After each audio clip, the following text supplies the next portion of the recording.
This tip is one of the single most valuable resources that's free, that's available to you right now. Did you see my last video on why some of your team members might be hesitant to pick up the phone? If you haven't, make sure you jump online and check it out. Knowing that some of your team members will be hesitant or even anxious to make a follow-up call means leaders need to be very good at coaching their teams.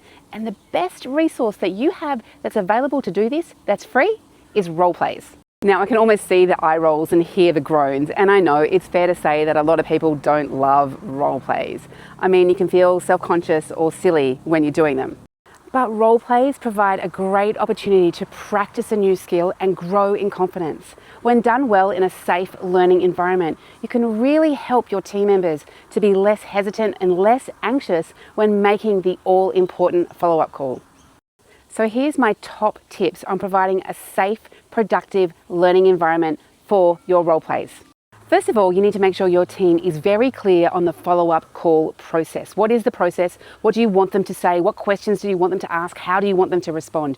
You can't expect them to do a role play if they're not clear on the expectations. Secondly, you need to lead by example. You need to do a role play in front of your team members. You need to show them that you're also willing and happy to do role plays in any setting. Where possible, do your role play in a one-on-one coaching environment so no one else is listening in, especially if the team member is new or you've never done a role play with them before. If it's in a group setting, please try and do it in a small group setting so as to limit anyone getting embarrassed or self-conscious and to keep it productive and safe.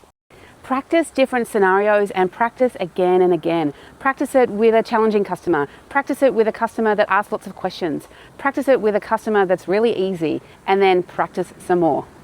Make role plays something that you do all the time, even with your team members that have been with you for a very long time. Don't save them up for special training days or once a month meetings. Make role plays just something that you do consistently for coaching and improved performance.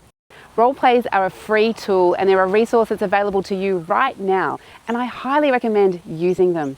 If you want to improve customer service, leverage role plays. If you like this video, make sure you're following Intentional Service and be sure to add in the comments any questions or any of your thoughts below. Bye for now.